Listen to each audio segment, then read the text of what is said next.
Oblige-toi à travailler sur toi chaque jour, non pas parce que tu en as envie, mais parce que tu en as besoin. Parce que personne ne viendra te sauver, te motiver ou construire la meilleure version de toi-même à ta place. Tu es le projet le plus important de ta vie, et si tu ne prends pas ça au sérieux, tout ce dont tu rêves restera à l'état d'intention. Tu veux des résultats? Commence par la discipline. Tu veux la paix d'esprit? Commence par l'autocontrôle. Tu veux la liberté? Commence par la responsabilité. Arrête d'attendre le moment parfait. Arrête de dépendre de ton humeur. Oblige-toi, pousse-toi, développe le caractère de celui qui ne capitule pas, de celui qui est présent, de celui qui travaille sur lui tous les jours sans excuse, car c'est là que se produit la véritable transformation. Avant que la vidéo ne commence, je veux que tu fasses quelque chose de simple mais de puissant. Va dans les commentaires et écris « À partir d'aujourd'hui, je m'engage à grandir chaque jour. Je suis stoïque ». Fais-le non seulement pour participer, mais pour l'inscrire dans ton esprit. Parce que quand tu l'écris, tu le déclares. Et quand tu le déclares, tu le renforces. C'est une manière de reprogrammer ton subconscient, d'envoyer un message clair à ton cerveau. C'est moi maintenant, c'est mon chemin. Ne sous-estime pas le pouvoir d'une phrase écrite avec intention. C'est ainsi que débute le changement, par une décision, une parole et une action. Numéro 1. L'importance de prendre la vie au sérieux. Prends la vie au sérieux, non parce qu'elle est un fardeau, mais parce que c'est un cadeau limité, un privilège qui parfois se gaspille par manque de direction. Beaucoup de gens vivent comme s'ils allaient être là pour toujours, comme si chaque jour ne comptait pas, comme si le temps était une source infinie. Mais ce n'est pas le cas. La vie est un voyage qui ne se reproduit pas, et tout ce que nous faisons aujourd'hui, chaque petite action, chaque décision que nous prenons ou évitons, trace la route de notre destinée. Si tu ne prends pas ta vie au sérieux, qui le fera pour toi? Chaque jour est une opportunité de construire la meilleure version de toi-même. Il ne s'agit pas de t'obséder par la perfection, ni de te comparer aux autres. Il s'agit de te regarder dans le miroir et de te demander si tu es fidèle à ce que tu sais que tu peux devenir. Est-ce que tu grandis ou tu ne fais que survivre? Est-ce que tu apprends ou tu te laisses emporter par la routine? La croissance n'arrive pas par accident. Elle arrive lorsque tu l'as choisie, et la choisir implique intention, sacrifice et engagement. Prendre ta vie au sérieux signifie que tu ne cherches plus d'excuses. Cela signifie que tu acceptes la responsabilité de ton histoire, peu importe ce que tu as vécu au départ. Nous commençons tous à des points différents, mais ce qui compte, c'est la direction que tu décides de prendre à partir de maintenant. Et cela implique de travailler chaque jour, même quand tu n'en as pas envie, même quand personne ne t'applaudit, même quand le chemin est long et que rien ne semble changer. C'est dans ces moments-là que se bâtit le caractère. Vouloir un futur meilleur pour toi et pour ceux que tu aimes n'est pas de l'égoïsme, c'est de la vision. Cela requiert que tu poses des limites, que tu dises non à la facilité, que tu t'entoures de personnes qui construisent elles aussi. Parfois, cela signifie t'éloigner d'environnements où l'effort et la croissance ne sont pas valorisés. Cela signifie rester en train de travailler pendant que d'autres se reposent. Cela signifie lire alors que tu pourrais te distraire. Cela signifie économiser lorsque tout le monde dépense, non parce que tu es aigri ou parce que tu sacrifies ta vie, mais parce que tu comprends que ce que tu bâtis maintenant portera ses fruits plus tard. L'effort ne se voit pas toujours immédiatement, mais il produit toujours des résultats. Ce qui semble dur aujourd'hui fera partie, demain, de ton histoire de dépassement de soi. Chaque pas compte, chaque petite victoire, chaque habitude acquise, chaque tentation surmontée. Ces moments qui paraissent insignifiants sont les briques d'une vie solide. Tu ne concours contre personne d'autre que ta version d'hier. Et si chaque jour tu avances un peu, alors tu es en train de gagner. Dans la philosophie stoïque, cet état d'esprit n'est pas nouveau. Les stoïciens enseignaient que nous devons vivre avec un but aligné sur la vertu et utiliser la raison pour guider nos actions. Ils disaient que nous ne pouvons pas tout contrôler, mais que nous pouvons contrôler la façon dont nous répondons aux événements. Pour eux, prendre la vie au sérieux signifiait vivre chaque jour comme si c'était le dernier, non pas dans la panique, mais avec une présence totale. Être discipliné n'est pas un fardeau, c'est une forme de liberté, car celui qui se maîtrise n'est pas l'esclave de ses impulsions, mais le maître de sa route. Ne prends pas ta vie au sérieux uniquement quand une crise survient ou quand il est déjà trop tard. Fais-le maintenant, Parce que si chaque jour tu vis avec un objectif, si chaque jour tu décides d'avancer un peu, si chaque jour tu choisis de grandir au lieu de te contenter, alors dans quelques années tu te remercieras. Non pas d'avoir eu une vie facile, mais d'avoir eu le courage de vivre avec intention, d'avoir misé sur toi-même, sur ton futur et sur l'héritage que tu désires laisser. Parce qu'au final, ce que nous faisons de cette vie, notre unique vie, est ce qui compte réellement. Numéro 2, travaille plus sur toi-même que sur ton emploi.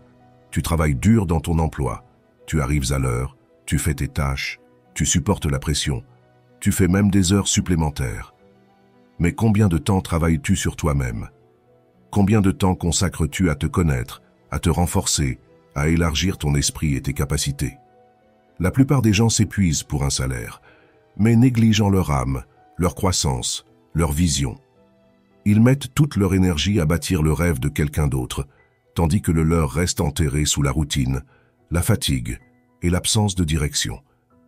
Bien sûr, avoir un emploi est important, être responsable est essentiel. Mais tu ne peux pas permettre que ce soit la seule chose que tu nourrisses. Parce que ton emploi t'apporte de la stabilité, oui, mais ton développement personnel t'apporte la liberté de choisir, de créer, de transformer. Quand tu travailles sur toi-même, non seulement ta vie s'améliore, mais tu commences à voir des opportunités là où tu ne voyais que des limites. Ton esprit se développe, ta perspective change, ton estime de soi grandit, et cela vaut plus que n'importe quel chèque de fin de mois. Investir en toi-même est le meilleur investissement que tu puisses faire. Pourquoi? Parce que personne ne peut te l'enlever. Tout ce que tu apprends, tout ce que tu renforces dans ton caractère, tout ce que tu développes dans ta mentalité devient un outil pour avancer, t'adapter et prospérer. Mais ça n'arrive pas par hasard. Cela se produit quand tu fais de toi une priorité quotidienne. Et ça demande le courage d'éteindre la télé pour ouvrir un livre, de te lever un peu plus tôt pour méditer, écrire ou planifier, d'apprendre quelque chose de nouveau même si tu n'en as pas besoin aujourd'hui, parce que tu sais que la connaissance est une graine qui fleurira au moment opportun. Beaucoup se plaignent de ne pas avoir d'opportunités, mais ils ne sont pas prêts à les saisir. Comment vas-tu repérer plus loin si ton esprit est à l'arrêt? Comment vas-tu grandir si tu ne sèmes rien de nouveau en toi? La clé réside dans un changement de mentalité, passer de vivre uniquement pour remplir des obligations à se construire de l'intérieur. Améliore tes compétences, apprends à mieux communiquer, prends soin de ta santé physique et émotionnelle, entoure-toi de personnes qui t'inspirent plutôt que de te vider. Pose des questions, cherche des réponses et reste humble, car l'apprentissage ne finit jamais. Travaille sur toi comme si tu étais ton propre projet le plus important, car tu l'es vraiment. Ne te cantonne pas à la zone où tu te contentes de faire le minimum. Sors-en, défie-toi, confronte-toi à l'inconfort, étudie de nouveaux domaines, écoute des idées différentes des tiennes, va au-delà du divertissement et recherche la sagesse. Pendant que d'autres ne font que survivre, toi tu te réveilles. Pendant que d'autres se satisfont, toi tu évolues. Ce n'est pas de l'égoïsme, c'est de la responsabilité envers toi-même. Le stoïcisme nous rappelle que la vraie richesse réside dans l'âme, que le travail le plus noble est celui que l'on fait à l'intérieur, que cultiver le caractère, la raison, l'autocontrôle et la vertu est plus précieux que n'importe quel diplôme ou salaire. Épictète disait que nous ne pouvons pas contrôler les circonstances extérieures, mais nous pouvons contrôler le jugement que nous en avons. Et pour cela, nous devons nous y préparer. Parce que quand tu changes de l'intérieur, tout ce que tu peux accomplir à l'extérieur change aussi. Pose-toi une question sincère.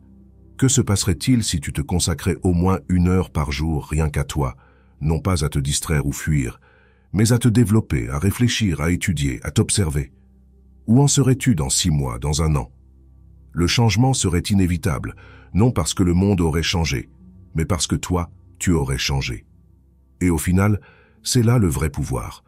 Devenir quelqu'un capable de créer des opportunités et non de les attendre, quelqu'un qui peut apporter davantage de valeur au lieu de seulement l'exiger, quelqu'un qui vit avec intention et non en tuant le temps.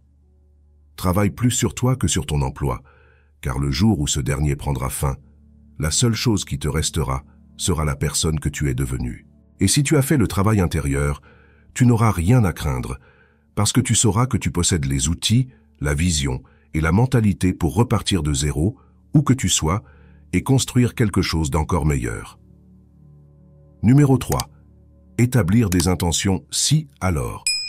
Il y a un pouvoir énorme dans le fait de décider avant que le moment n'arrive. Beaucoup de gens échouent non pas parce qu'ils n'ont pas de but, mais parce qu'ils attendent de se sentir motivés au moment critique. Ils attendent d'avoir l'envie, la clarté ou l'énergie juste au moment où ils doivent agir.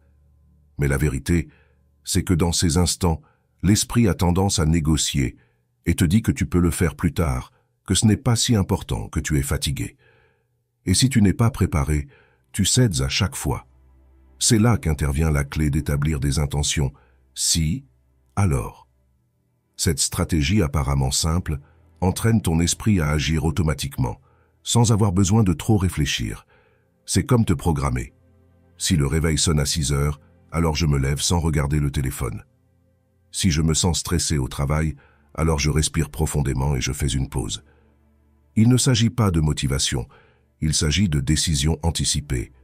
Se préparer mentalement avant d'arriver dans la situation fait toute la différence entre agir et reporter. Tu ne peux pas toujours compter sur ta force de volonté, car la volonté est comme une batterie qui se décharge. À l'inverse, les décisions prédéfinies te permettent d'agir même quand tu es fatigué, distrait ou à plat émotionnellement. Si tu as déjà décidé de ce que tu vas faire quand une situation se présente, tu n'as plus qu'à l'exécuter. Cela élimine le débat intérieur. Et là où il n'y a pas de débat, il y a de l'action. Ce type d'intention rend tes habitudes plus stables, car tu n'improvises pas. Tu n'attends pas que tout soit parfait pour agir. Tu mets en place un système interne qui te guide, quelles que soient les circonstances extérieures. Par exemple, au lieu de dire « je vais faire du sport quand j'aurai le temps », tu te dis « s'il est 7 heures du matin, alors j'enfile ma tenue de sport et je sors m'entraîner ». Aussi simple que puissant, car l'action est déjà définie, il ne reste qu'à t'y conformer.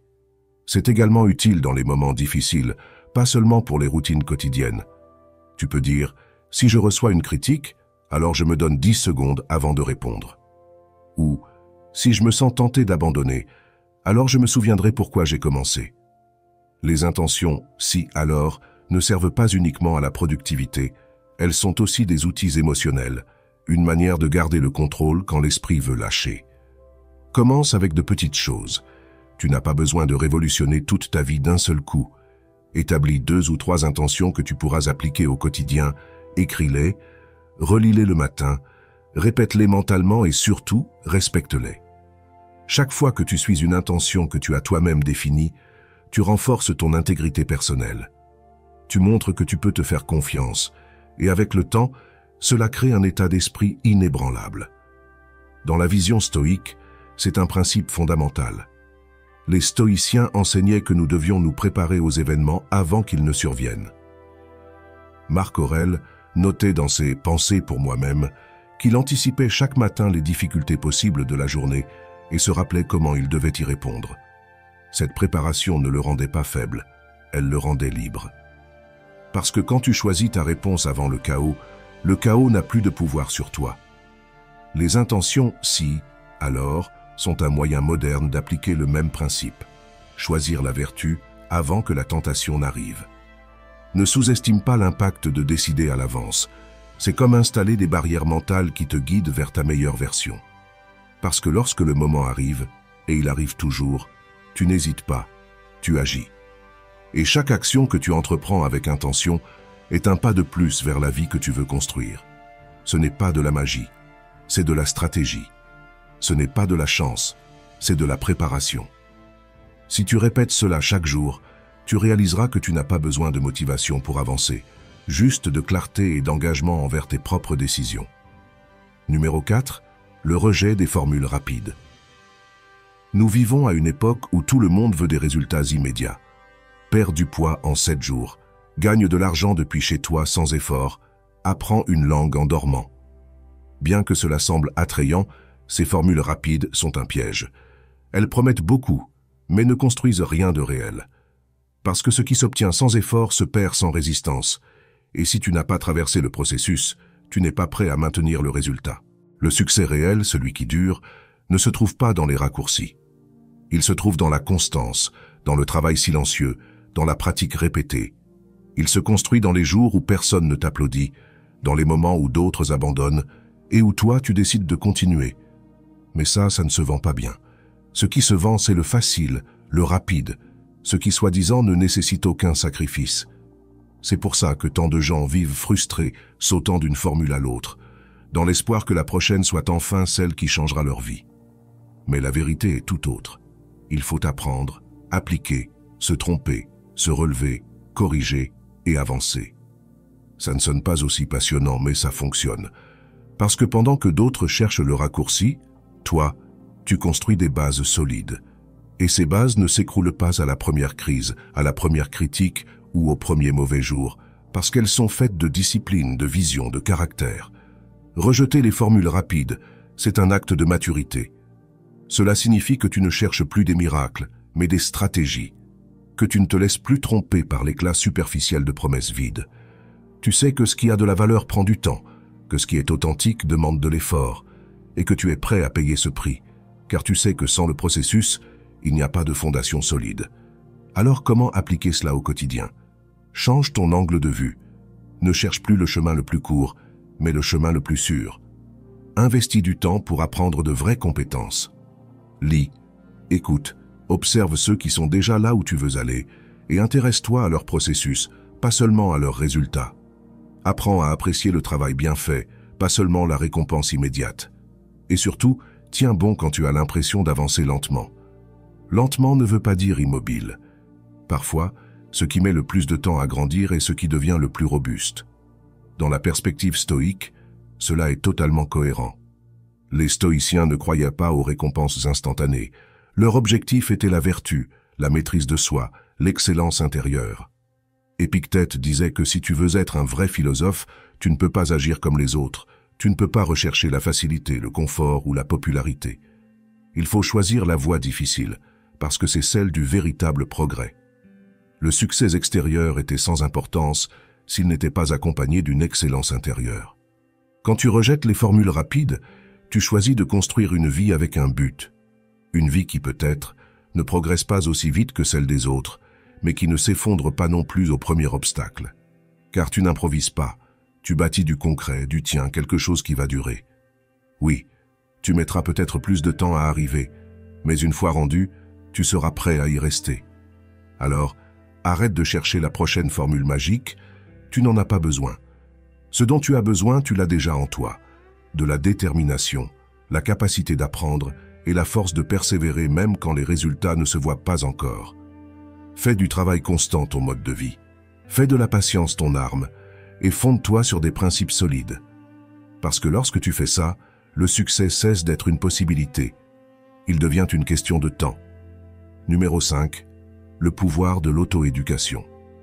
Personne ne viendra te sauver. Personne ne frappera à ta porte pour t'apporter le savoir dont tu as besoin pour transformer ta vie. Si tu veux grandir, avancer, cesser d'être la même personne qu'hier, tu dois assumer la responsabilité totale de ton éducation. Je ne parle pas seulement de diplômes ou de certificats, je parle d'auto-éducation, de cette décision puissante de ne pas attendre qu'on te dise quoi apprendre, mais de partir le chercher toi-même. Parce que quand tu comprends que le savoir est une forme de liberté, tu cesses de dépendre du système et tu deviens l'architecte de ton propre destin. L'auto-éducation est un acte de rébellion contre la médiocrité. C'est dire, je ne me satisfais pas de ce qu'on m'a donné, je vais aller plus loin. C'est cesser de consommer du contenu sans but et commencer à étudier avec un objectif. Tu apprends ce dont tu as besoin pour mieux vivre, pour penser plus clairement, pour agir plus sagement.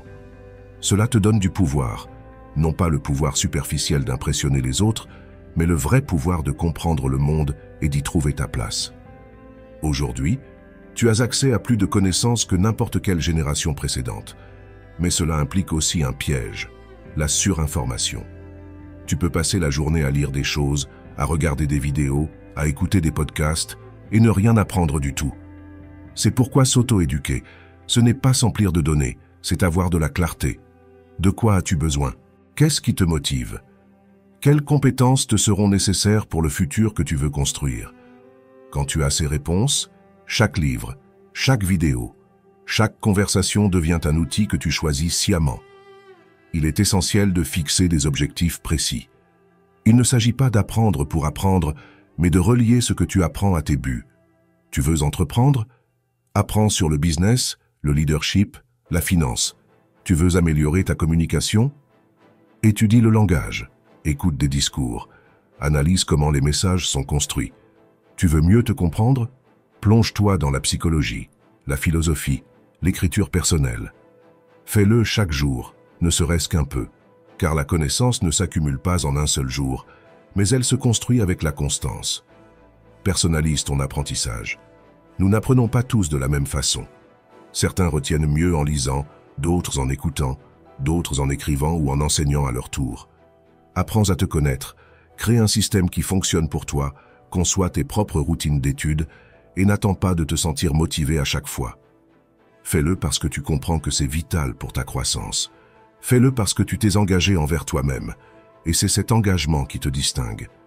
Celui qui s'auto-éduque a un avantage considérable sur celui qui attend que la vie l'instruise par hasard.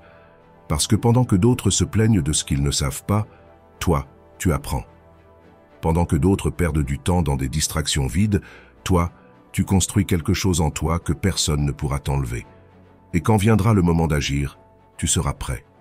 Non pas parce que tu es le plus doué, mais parce que tu es le mieux préparé. Du point de vue du stoïcisme, l'auto-éducation est une façon de vivre dans la vertu. Sénèque disait que tant que nous vivons, nous devons apprendre à vivre. Pour les stoïciens, l'apprentissage ne s'arrêtait pas à la jeunesse, c'était un devoir constant. Ils croyaient que la sagesse était la seule vraie richesse, parce que ni la mort ni l'adversité ne pouvaient la leur retirer. Et ils comprenaient que seul celui qui cultive son esprit peut rester en paix quand tout autour s'écroule. Alors, ne sous-estime pas le pouvoir de t'éduquer toi-même. Chaque heure que tu investis à apprendre quelque chose d'utile est une heure qui te rapproche de ta meilleure version. N'attends pas que la vie t'enseigne durement ce que tu peux apprendre par choix. Ne remets pas ton futur à la chance. Bats-toi pour la connaissance. Entoure-toi d'idées qui te poussent à aller plus loin. Pose des questions, cherche des réponses et garde le mouvement. Parce que celui qui n'arrête jamais d'apprendre n'arrête jamais de grandir.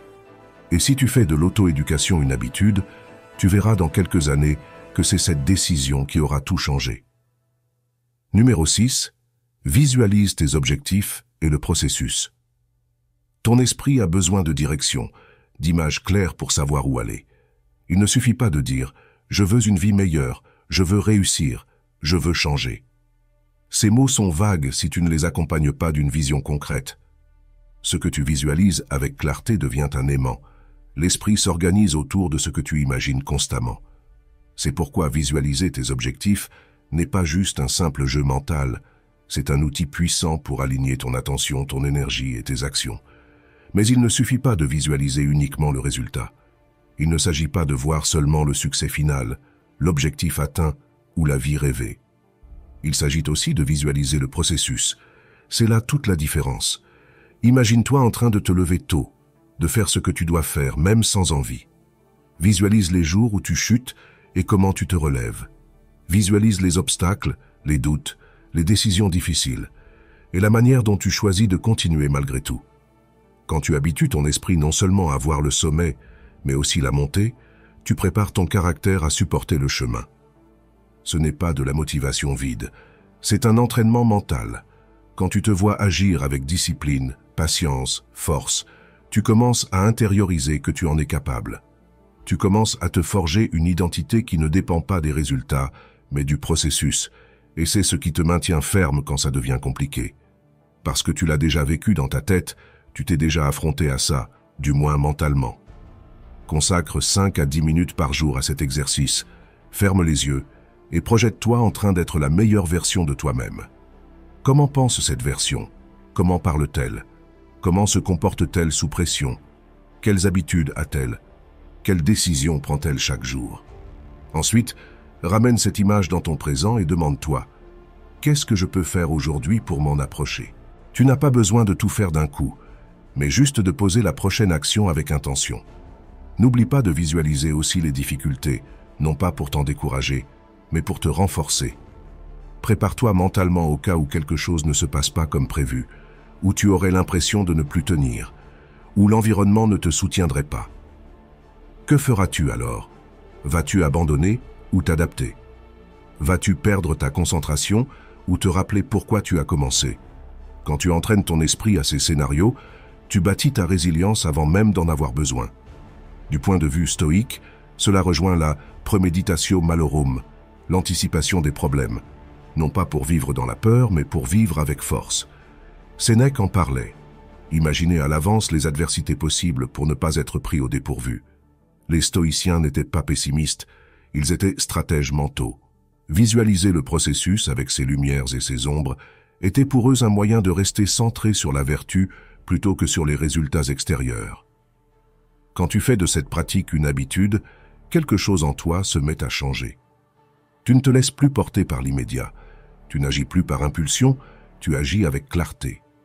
Parce que tu connais déjà le chemin, tu l'as ressenti, tu l'as parcouru mentalement plusieurs fois. Et quand il s'agit de le parcourir dans la vraie vie, ça ne te paraît plus impossible, ça te paraît familier. Visualiser ne remplace pas l'action, mais ça la prépare, la renforce, l'oriente. Dans un monde où beaucoup se laissent distraire, toi, tu avanceras avec une direction, parce que tu sais ce que tu veux et comment l'atteindre. Pas par chance, pas par magie, mais parce que tu l'as d'abord vécu en toi. Et quand un objectif naît dans ton esprit avec une telle clarté, l'univers n'a plus vraiment le pouvoir de t'arrêter. Seul toi peux le faire. Numéro 7. Les opportunités sont le résultat d'être prêt. Les opportunités n'arrivent pas par magie, elles n'apparaissent pas parce qu'aujourd'hui tu t'es levé en ayant de la chance, ou parce que l'univers a décidé de te bénir sans raison.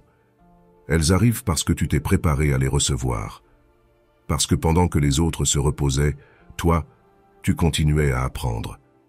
Parce que pendant que le monde doutait, toi, tu continuais à construire. Et c'est là que beaucoup se trompent. Ils attendent que la vie leur donne quelque chose, sans avoir fait le travail intérieur nécessaire pour le mériter ou le maintenir. La vérité, c'est que les opportunités sont présentes tout le temps autour de toi. Le problème, c'est que tu ne les vois pas, non pas parce qu'elles n'existent pas, mais parce que tu n'es pas prêt à les reconnaître. Pour quelqu'un qui n'est pas préparé, une grande opportunité ressemble à un risque, à un travail trop dur, à quelque chose d'impossible. Mais pour celui qui a travaillé sur lui-même, qui a cultivé son esprit, ses compétences et sa vision, une opportunité est une porte qu'il sait déjà comment ouvrir. C'est un moment qu'il attendait. C'est le fruit naturel de sa préparation. Il ne s'agit pas de chance. Il s'agit d'être prêt au moment où un contact se présente, où un projet apparaît, où quelqu'un mentionne ton nom dans une pièce où tu n'es pas. Être prêt quand apparaît la possibilité de quelque chose de plus grand. Comment se préparer?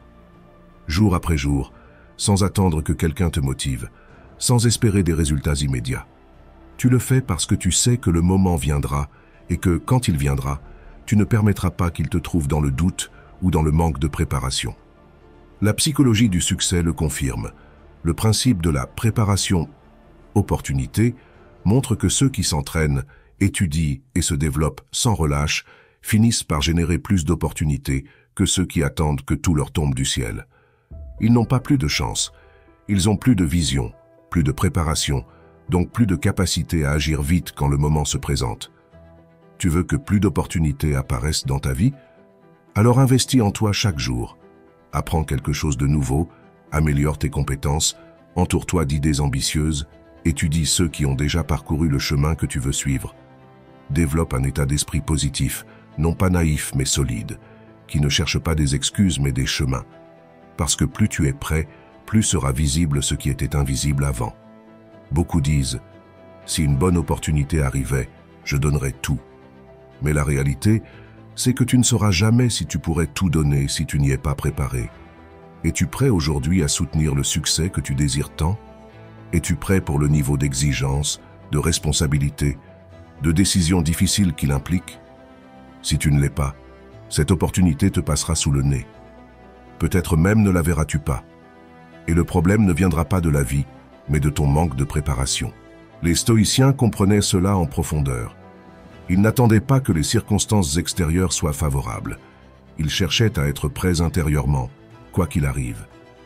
Épictète disait que nous ne devons pas vouloir que les choses se passent comme nous le voulons, mais vouloir qu'elles se passent comme elles se passent, et nous former à y réagir avec sagesse.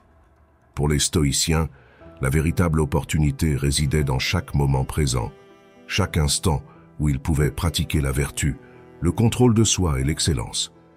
Il savait que si on se renforçait de l'intérieur, on était préparé à tout ce que la vie apportait. Alors, ne t'obsède pas en te demandant quand ton grand moment arrivera. Demande-toi plutôt, suis-je prêt quand il arrivera? Parce que si tu ne l'es pas, il te filera entre les doigts. Mais si tu l'es, tu le prendras fermement, lucidement, et tu le transformeras en quelque chose d'encore plus grand. Ne te prépare pas seulement quand tu as un objectif sous les yeux. Prépare-toi tout le temps, parce que ce n'est pas celui qui attend qui réussit, c'est celui qui s'entraîne à recevoir. Et si aujourd'hui tu fais ta part, demain les opportunités ne seront pas une question de chance, mais le résultat inévitable de ta préparation. Numéro 8. Développer une mentalité inébranlable. Tout commence dans l'esprit. Avant n'importe quel accomplissement, avant n'importe quel objectif atteint, avant n'importe quelle victoire extérieure, il y a une bataille intérieure déjà gagnée, la bataille de la mentalité. Peu importe ton talent, tes ressources ou les opportunités qui se présentent. Si tu n'as pas un mental solide, tu abandonneras dès le premier obstacle, tu douteras de toi au moindre imprévu, et tu laisseras tout tomber si tu échoues une fois. C'est pourquoi développer une mentalité inébranlable n'est pas un luxe, c'est une nécessité. Les personnes qui réussissent ne sont pas celles qui ont un parcours sans embûches, mais celles qui ne se brisent pas quand tout va de travers, qui continuent alors que tout s'arrête, qui apprennent alors que les autres se plaignent. Et ce n'est pas génétique, c'est un entraînement, c'est une décision répétée chaque jour, de voir les défis comme une partie du processus et non comme des menaces, de comprendre que l'échec n'est pas la fin, mais un morceau de la route. Chaque chute, chaque erreur, chaque moment difficile est une opportunité déguisée. Seule la personne qui a la bonne mentalité peut le voir ainsi. La psychologie du succès le montre, c'est la mentalité de croissance. Les personnes qui croient pouvoir se développer, s'améliorer, s'adapter et apprendre avec le temps sont celles qui avancent le plus. Non parce qu'elles ne tombent jamais, mais parce qu'elles ne laissent pas la chute les définir. Elles s'en servent, l'analysent et la transforment en énergie pour leur prochaine action. Pendant que les autres s'enfoncent dans l'auto-apitoiement, elles s'élèvent dans l'apprentissage. Comment construire cette mentalité? D'abord, en acceptant que l'inconfort fait partie de la croissance, que la difficulté n'est pas le signe que tu échoues, mais que tu avances. Tu dois arrêter de fuir la douleur, la regarder en face et te demander « Que suis-je censé apprendre ici ?» C'est là que le changement commence, car ton attention détermine ton expérience. Si tu vois le défi comme une punition, tu souffriras. Si tu le vois comme un entraînement, tu grandiras. Ensuite, élimine la pensée du « tout ou rien ». Tu n'as pas à être parfait, seulement à continuer. Un mauvais jour ne signifie pas que tu as tout gâché. Un échec ne signifie pas que tu es incompétent.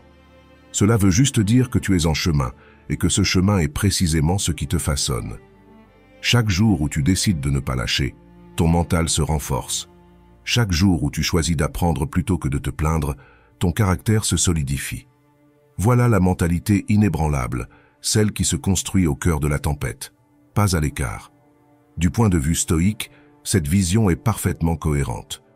Marc Aurèle disait que l'âme se renforce en résistant, qu'il ne fallait pas souhaiter des épreuves plus faciles, mais souhaiter être plus fort soi-même. Les stoïciens ne cherchaient pas à éliminer les défis, ils cherchaient à les affronter avec vertu.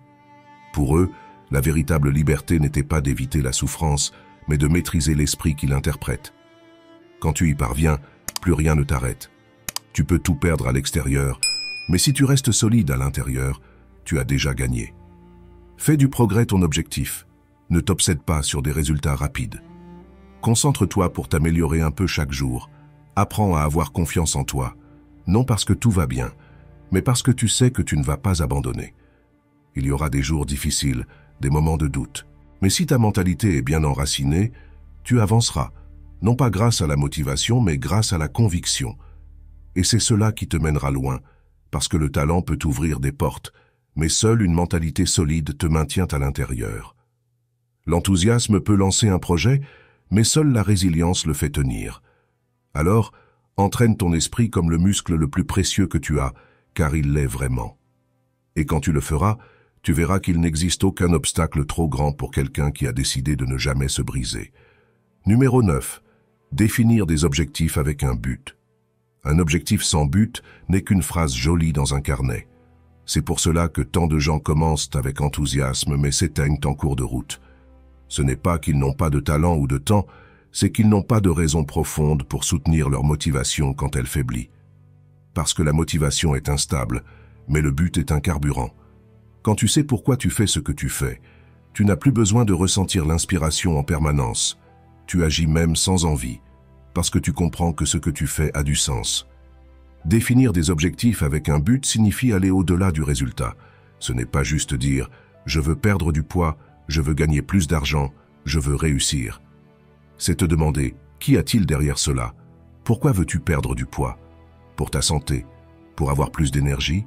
Pour tes enfants? Par amour-propre? Pour être libre de tes mouvements?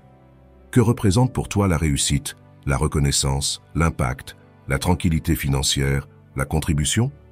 Plus ta raison sera claire, plus fort sera ton engagement. Quand les jours difficiles arriveront, et ils arriveront, tu te souviendras de ce pourquoi et tu comprendras que tu ne peux pas abandonner. Parce que ça ne concerne pas uniquement un objectif superficiel, mais quelque chose de profond. Fixer des objectifs avec un but, c'est aussi aligner ces objectifs avec ton identité. Il ne suffit pas que ce soit des choses que tu aimerais faire, elles doivent devenir une extension de la personne que tu veux être. Si tu dis que tu veux être discipliné, cela doit être cohérent avec tes valeurs et la version de toi-même que tu construis. Quand un objectif prend racine dans tes principes, il cesse d'être négociable. Il devient une partie intégrante de ton chemin, pas juste un petit caprice de début d'année. Écris tes objectifs, oui, mais écris aussi pourquoi ils sont importants pour toi. Ne te contente pas de réfléchir, mets-le noir sur blanc, parce qu'en écrivant, tu clarifies. En écrivant, tu te confrontes à toi-même.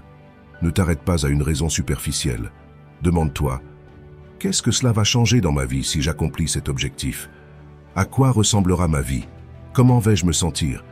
Qui pourrais-je aider grâce à cela? Et aussi, qu'est-ce que je perds si je ne l'accomplis pas? Cette clarté émotionnelle est ce qui transforme un but en un engagement réel. C'est ce lien profond avec le but qui te donnera la résilience quand tout deviendra difficile, quand les progrès seront lents, quand le doute surgira. Tu reviendras à ce pourquoi et tu verras que tu ne peux pas abandonner, car il ne s'agit pas juste de toi, mais de ce que ça signifie, de ce que ça représente, de ce que tu as décidé de construire avec ta vie. Et cette force intérieure est indestructible. Du point de vue stoïque, cela revient à agir avec intention, à vivre selon la raison et la vertu. Les stoïciens ne poursuivaient pas des objectifs creux, ni des résultats extérieurs par caprice. Pour eux, chaque action devait avoir un but aligné sur leurs principes. Épictète disait « Ne marche pas sans savoir où tu vas ». Marc Aurèle se demandait constamment si ses actions étaient guidées par le bien ou simplement par le désir. C'est là la clé. Ne pas faire les choses seulement pour les faire, mais savoir pourquoi on les fait et si cela te rapproche de la sagesse, de la justice, du courage et de l'autodiscipline. Cette philosophie s'applique encore aujourd'hui. Quand tu vis avec intention, tu ne te laisses pas emporter par la confusion du monde. Tu as un cap, tu as des objectifs qui ont une âme, et c'est pour ça que même si tu mets du temps, même si tu tombes, même si tout se complique, tu n'abandonnes pas. Parce que tu sais qu'à chaque pas, tu avances dans quelque chose qui a du sens. Parce que chaque jour où tu choisis d'avancer, tu honores non seulement un objectif, mais une vision de la vie. Ne fixe pas des objectifs par effet de mode, fixe-les avec un sens. Si un objectif ne te touche pas profondément, il ne te fera pas bouger. Mais si ce que tu poursuis est ancré dans ce que tu es vraiment et ce que tu veux vraiment, rien ni personne ne pourra t'arrêter. Parce que quand le but est plus grand que l'obstacle, l'objectif cesse d'être une simple possibilité et devient une promesse envers toi-même. Et ce genre de promesse, on ne la brise pas, on l'accomplit. Numéro 10. Stratégie pour surmonter la procrastination. La procrastination n'est pas de la paresse, c'est une forme d'évitement. Tu ne reportes pas parce que ça ne t'intéresse pas, mais parce qu'il y a quelque chose derrière qui te gêne. La peur de l'échec, la peur de ne pas faire les choses parfaitement, la peur de commencer quelque chose que tu n'es pas sûr de finir. Cette peur, mélangée à l'indécision et au manque de clarté, devient une barrière invisible qui te paralyse. Le pire, c'est que plus tu évites, plus la peur grandit. Pendant ce temps, tes objectifs se refroidissent, tes rêves s'usent et ta confiance en toi s'érode. Mais sortir de ce cycle ne nécessite pas une transformation totale en un jour. Tu as besoin de petites victoires, de passer à l'action de manière minime mais régulière. Parce que l'action, même la plus petite, brise le schéma de l'inertie. Et c'est là qu'intervient l'une des techniques les plus simples et efficaces. La règle des 2 minutes. Quand tu as une tâche que tu repousses depuis un moment, engage-toi à ne la faire que 2 minutes, pas plus. Dis à ton esprit, je fais juste commencer, juste un peu. Dès que tu commences, il se passe quelque chose. Une fois que tu es en mouvement, il est plus simple de continuer. L'essentiel est de débuter sans pression. Ne pense pas à tout terminer. Ne t'exige pas la perfection. Pense seulement à commencer, à te mettre en route, à briser la résistance initiale. La plupart du temps, ce qui nous bloque, ce n'est pas la tâche en elle-même, mais l'idée que nous en avons. On la grossit, on en fait un monstre. Mais quand on s'y met, on se rend compte que ce n'est pas si terrible, qu'on peut le faire, et qu'on avait juste besoin de s'y mettre. Une autre stratégie puissante est de diviser tes tâches en étapes petites et concrètes. Ne te dis pas « écrire un livre », dis-toi « écrire 100 mots ». Ne te dis pas « organiser toute ma vie », dis-toi « ranger mon bureau ». En réduisant l'objectif, tu supprimes l'excuse. Chaque pas, même minime, crée un élan. Et l'élan est ce qui te sort de l'immobilité. Parce que quand tu vois que tu avances, même un peu, ton esprit recommence à croire en toi. Et ça enclenche une chaîne vertueuse. Plus de clarté, plus d'action, plus de motivation. Ne te punis pas pour avoir procrastiné, essaie plutôt de comprendre pourquoi. Observe-toi, qu'est-ce que tu évites vraiment? Quelle histoire te racontes-tu qui t'empêche d'agir? Quelle émotion essaies-tu de fuir? Parfois, il suffit de nommer ta peur pour qu'elle perde de sa force. Tu n'as pas besoin d'éliminer l'inconfort, juste d'apprendre à avancer malgré lui. Parce que l'action n'a pas à attendre que tu te sentes prêt. Elle attend juste que tu décides de commencer. Dans la philosophie stoïque, cet état d'esprit est essentiel. Les stoïciens n'attendaient pas de se sentir motivés pour agir. Ils agissaient parce qu'ils savaient que le temps est limité, que la vie est brève, et que chaque jour perdu dans l'indécision est un jour qui ne reviendra pas. Marc Aurèle l'écrivait clairement. Ne gaspille pas ce qui te reste de vie à discuter de la façon dont il faut vivre. Fais-le. Ça implique une action immédiate sans trop de drame. Faire ce qu'il y a à faire, même sans envie, parce que ce qui est juste ne dépend pas de ton humeur, mais de ton engagement. Alors, chaque fois que tu te sens prise au piège de la procrastination, souviens-toi de ceci. Tu n'as pas besoin de tout faire maintenant. Tu as juste besoin de faire le premier pas. Tu n'as pas besoin de te sentir plein d'énergie. Tu as juste besoin de bouger. 2 minutes, un petit effort, une tâche fragmentée. Fais-le jour après jour, sans te juger, sans te mettre trop de pression, juste en avançant. Parce que l'action, même minuscule, aura toujours plus de puissance que l'intention. Et si tu en fais une habitude, tu seras surpris de voir à quel point tu peux accomplir des choses sans attendre de te sentir prêt, de tout ce que tu peux bâtir avec des actions petites mais constantes. Un jour, tu te retourneras et tu verras que tu as vaincu la procrastination, non par de grandes batailles, mais par une succession de petits pas choisis chaque fois que tu décidais d'agir plutôt que de fuir. Et c'est là l'une des victoires les plus transformatrices qui soit. Numéro 11. Fais en sorte que ton emploi du temps travaille pour toi, et non contre toi. Il ne s'agit pas d'avoir plus de temps, mais de mieux l'utiliser, parce que nous avons tous les mêmes 24 heures. La différence se trouve dans la manière dont tu les emploies. Certains vivent en courant partout, à éteindre des incendies, à se sentir submergés toute la journée, et à la fin, ils n'avancent pas. Pourquoi? Parce que leur emploi du temps travaille contre eux. Pas d'intention, pas de structure, pas de concentration, juste de la réaction. Et il est impossible de bâtir quelque chose de grand en ne faisant que réagir. Si tu ne prends pas le contrôle de ton temps, d'autres le prendront pour toi. Les distractions, les demandes extérieures, le chaos ambiant. Si tu ne décides pas de ce qui est important, tout te semblera urgent et tu finiras épuisé à faire beaucoup de choses sans résultat. C'est pourquoi ton emploi du temps doit être ton allié et non pas ton ennemi. Il doit être conçu pour te servir, pas pour t'esclavager. Il doit refléter tes priorités, pas seulement tes obligations. Commence ta journée avec clarté. Ne te précipite pas dans le bruit ambiant. Avant de prendre ton téléphone, avant de répondre aux messages, Installe-toi et définis tes 3 tâches prioritaires. Juste 3, pas 20, pas une liste interminable. 3 choses qui, si tu les termines, feront que ta journée aura valu la peine. Cela t'oblige à hiérarchiser, à filtrer, à te demander « Qu'est-ce qui est réellement essentiel ?» C'est un changement majeur. Ensuite, une fois que tu sais ce qui est important, bloque du temps pour ces tâches. Ne les laisse pas à la merci du hasard. Si c'est important pour toi, ça doit apparaître dans ton agenda. Écris-le, protège-le, considère-le comme sacré. Parce que si tu n'alloues pas cet espace, le monde va l'occuper à ta place. Et c'est là que tu perds le contrôle. Ce n'est pas être occupé toute la journée qui compte, c'est être efficace. Avancer dans ce qui t'approche réellement de tes objectifs. Et rappelle-toi ceci, te reposer fait partie du plan. Le repos n'est pas une récompense, c'est une stratégie. Si tu ne recharges pas ta tête et ton corps, ta productivité s'écroule. Personne ne peut opérer à plein régime s'il est constamment épuisé. Programme des pauses, sors marcher.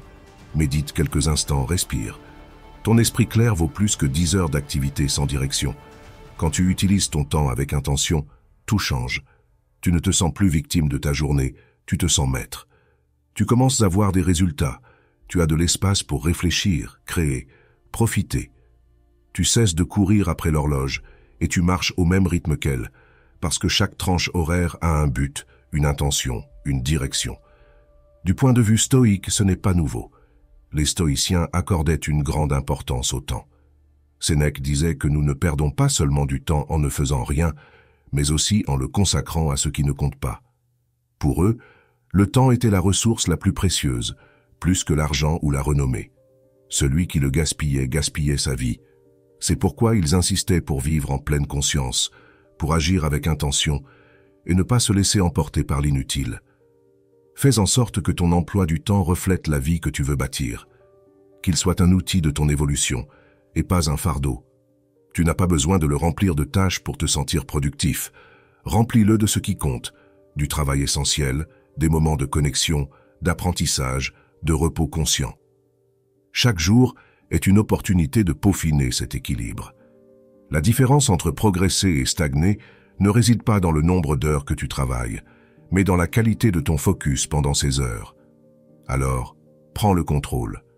Définis tes priorités, protège ton énergie, ajuste ton rythme. Souviens-toi qu'un emploi du temps bien conçu ne te retire pas ta liberté, il te la donne. Parce que quand ton temps est à ton service, tu peux être vraiment présent. Et quand tu es présent, tu peux créer, avancer, profiter et vivre une vie qui en vaut vraiment la peine. Numéro 12.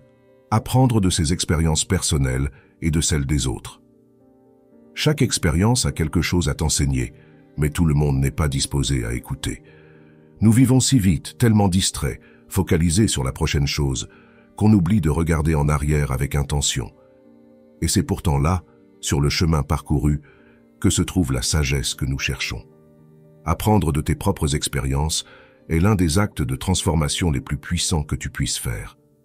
Tu n'as pas besoin de répéter les mêmes erreurs si tu as le courage de les analyser. Tu n'as pas besoin de trébucher toujours sur la même pierre si tu prends le temps de réfléchir avant d'avancer.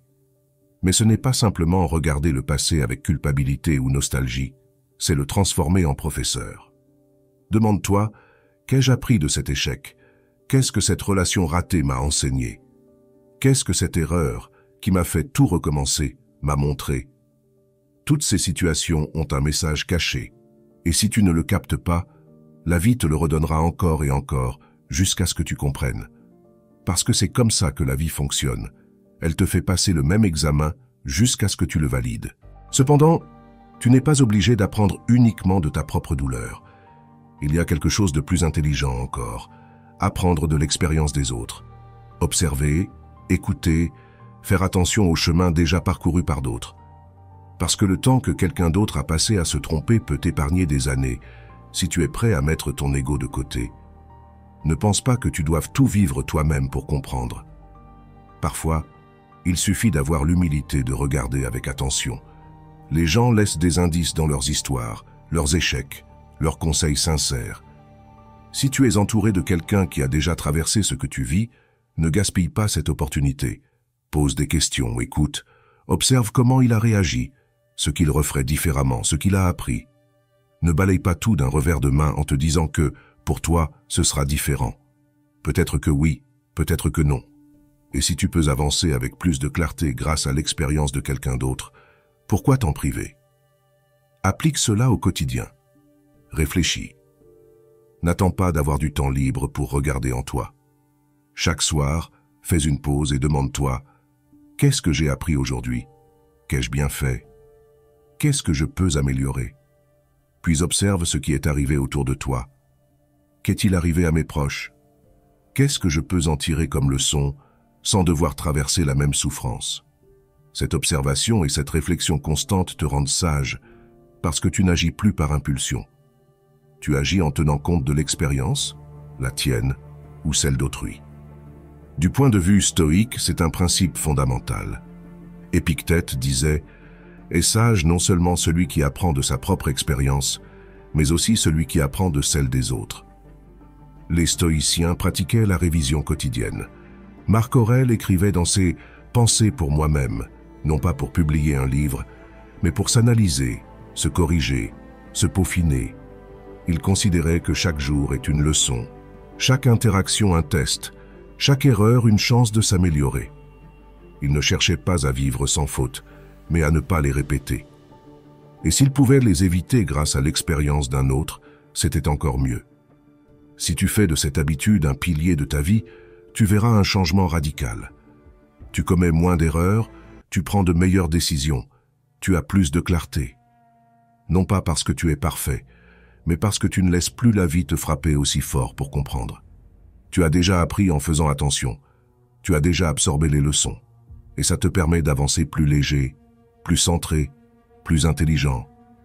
Ne gaspille pas tes chutes, ni celles des autres. Chaque histoire, chaque faux pas, chaque réussite contient un enseignement. Celui qui est éveillé, qui observe, qui réfléchit, en tire toujours quelque chose de précieux.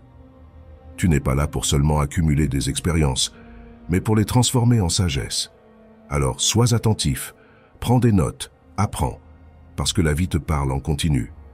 Tu n'as qu'à commencer à écouter. Numéro 13. La discipline d'épargner et d'investir. La liberté ne se trouve pas seulement dans le temps ou l'espace, mais aussi dans le rapport que tu entretiens avec ton argent. Je ne parle pas de devenir millionnaire ou d'amasser de l'argent par vanité, mais de cette tranquillité d'esprit qui naît du fait de savoir que quoi qu'il arrive, tu disposes d'un matelas.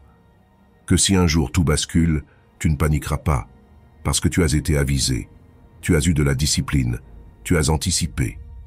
Voilà la véritable indépendance, la capacité de choisir sans que l'argent ne t'asservisse.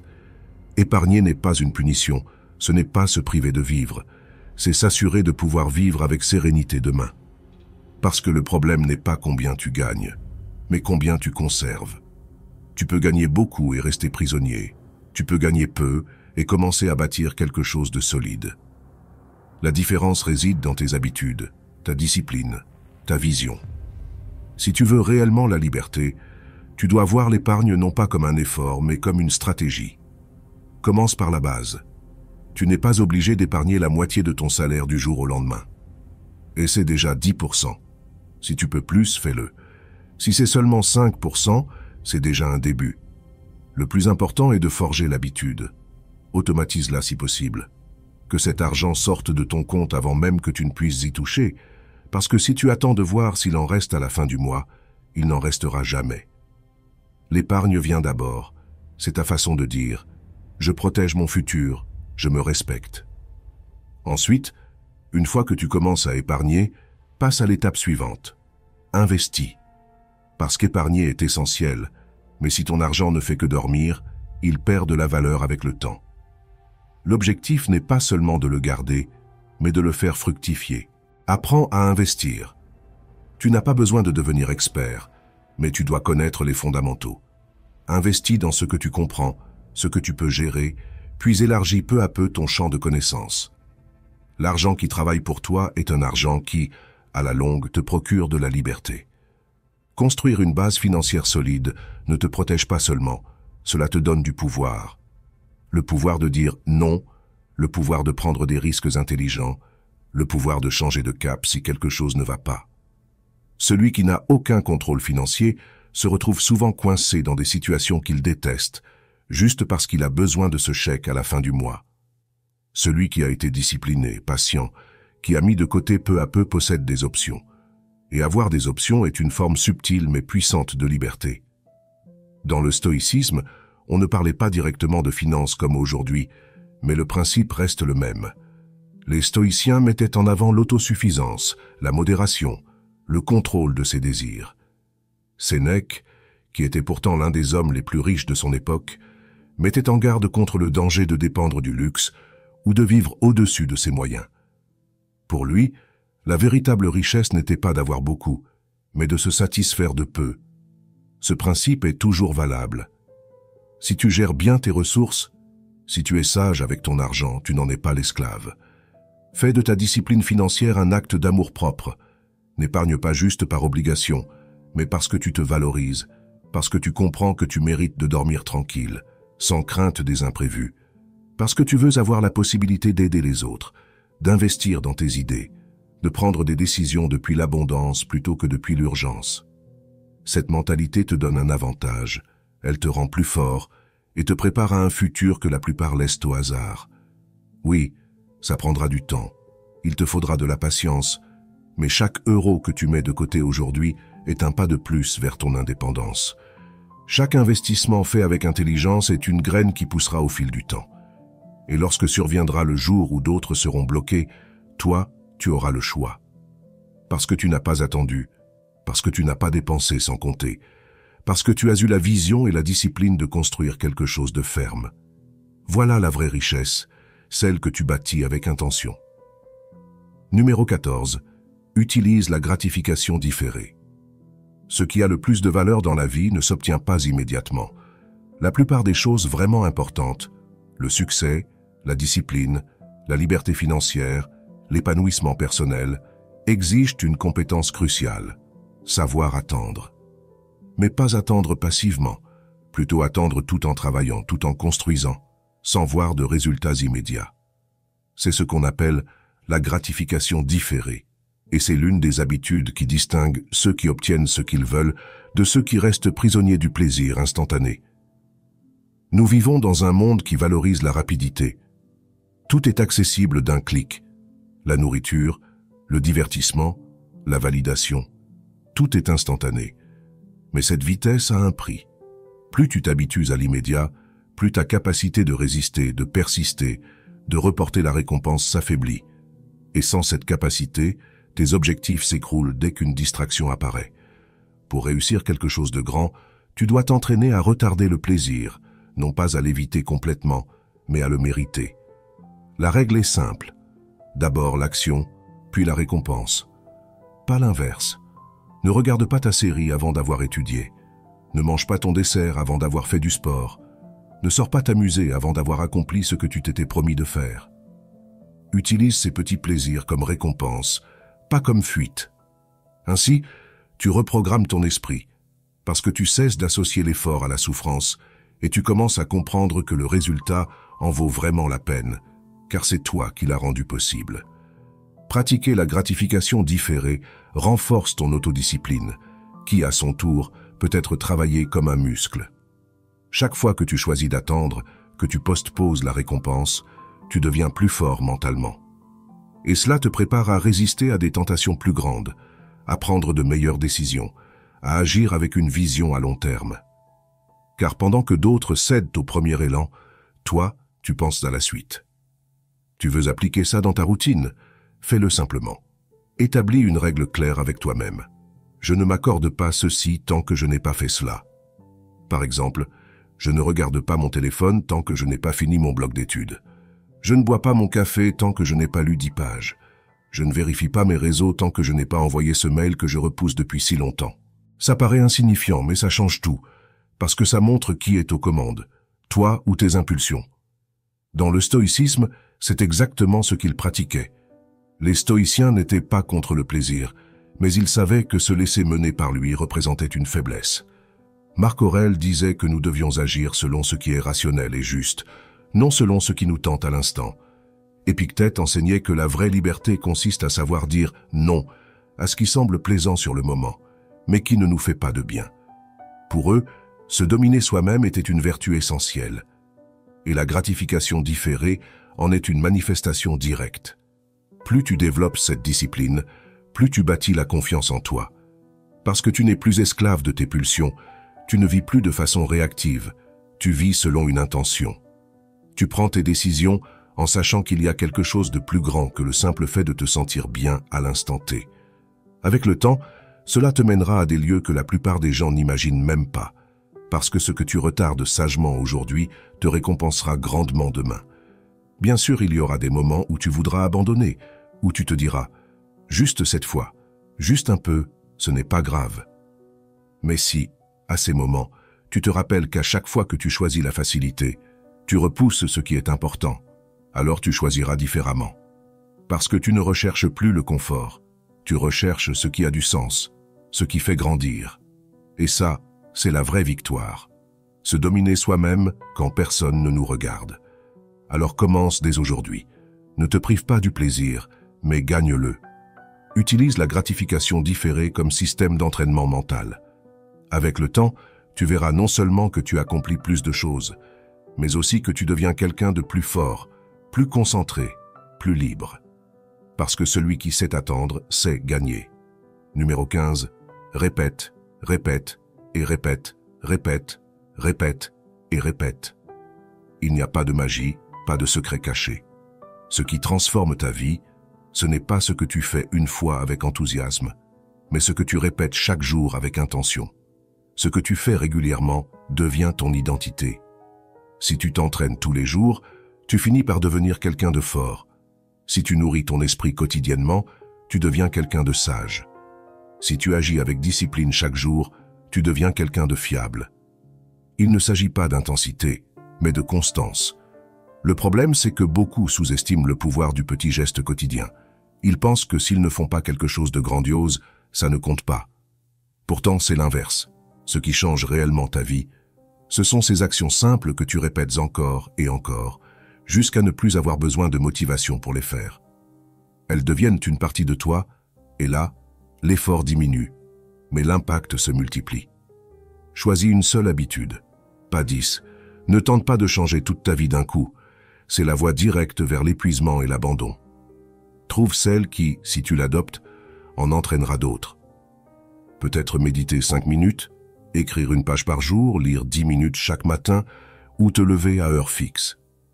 Peu importe, tant que tu la répètes quotidiennement, même si tu n'en as pas envie.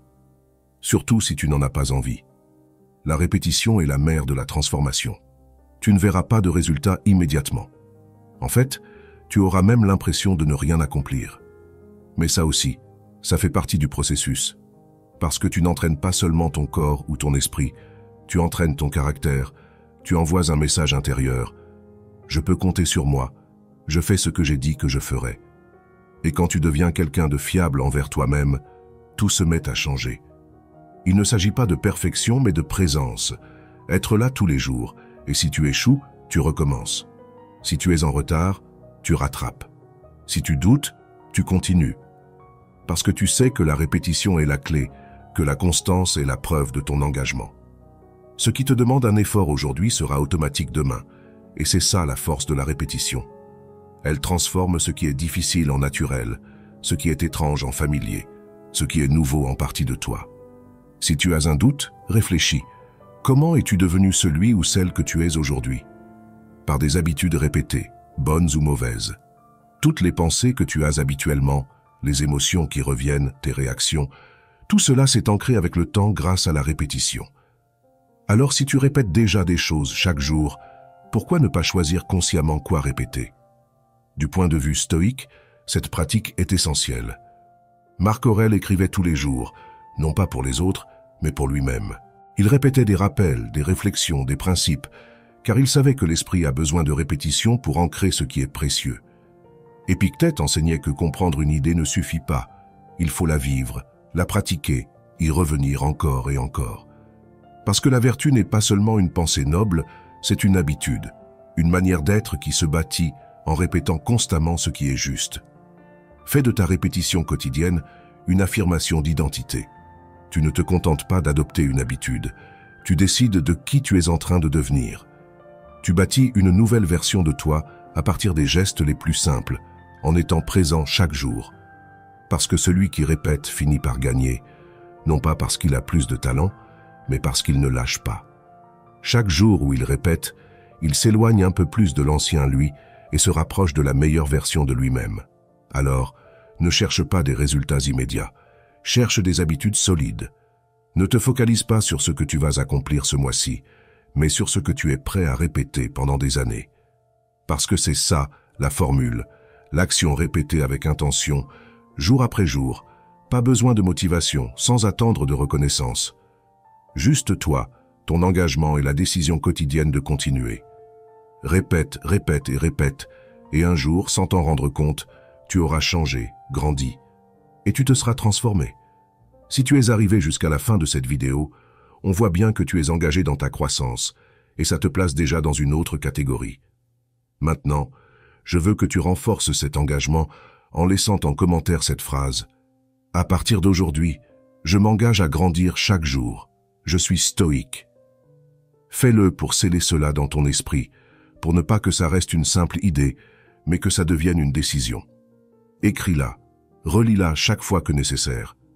Si ce message t'a parlé directement à l'âme, mets un like, abonne-toi et active la cloche, car ce n'est que le début. Ici, nous construisons un mental fort, un caractère solide et une discipline réelle, jour après jour, pas à pas, ensemble. Yeah!